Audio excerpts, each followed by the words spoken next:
বুধবার দুপুরে শাহজালাল আন্তর্জাতিক বিমানবন্দরে পৌঁছান ইন্টারন্যাশনাল ক্রিকেট কাউন্সিল আইসিসির প্রেসিডেন্ট আ.হ.ম মুস্তফা কামাল। পরে বিমানবন্দরের সংবাদ সম্মেলনে পদত্যাগের ঘোষণা দেন তিনি। আমি পদত্যাগ আমার রেডি, এটা এখনই চলে যাবে।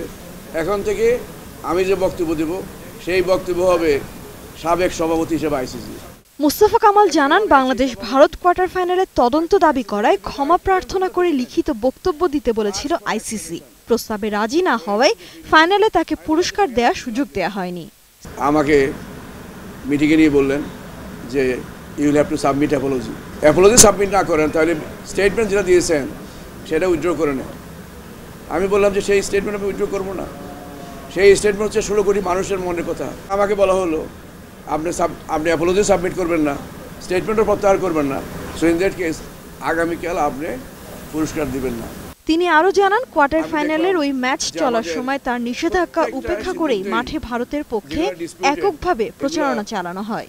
যেভাবে অন্যান্য খেলার টেকনোলজি ব্যবহার করা হয় সেদিন টেকনোলজি ব্যবহার করা হলো না, এবং টেকনোলজি ব্যবহার না করার কারণে আম্পায়ারদের সিদ্ধান্তগুলো বিতর্কিত আমরা দেখতে পেলাম।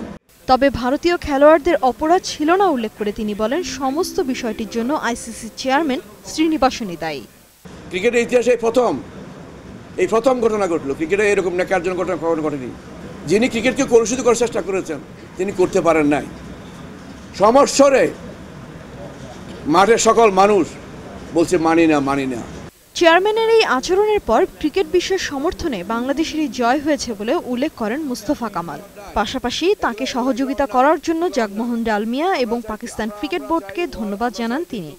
আমি মামলার পক্ষে না, আমি সকল কিছু শেষ করে দিতে চাই। তামান্না তৃষা, 21 টেলিভিশন, ঢাকা।